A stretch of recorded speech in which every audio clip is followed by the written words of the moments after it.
Hi folks, Pat here with Tractor Tools Direct. I'm here today to demonstrate the TS4 chipper from Ibex. One of the most frequent questions that we get from customers is, can I use this chipper with my subcompact tractor? And the short answer is yes, you can, but there are some caveats to that. We always try to rate our equipment very conservatively, so we would rate this to be for a compact tractor or larger, not a subcompact. However, you can easily use one of these chippers with a subcompact tractor. You just have to remember that you're going to have a little bit less horsepower to work with, which means you're going to need to feed material a little bit more slowly, and it may limit what kind of material you can put into the chipper.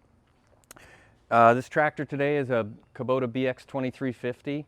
It's got horsepower in the low 20s. It has no trouble picking up this chipper for transport.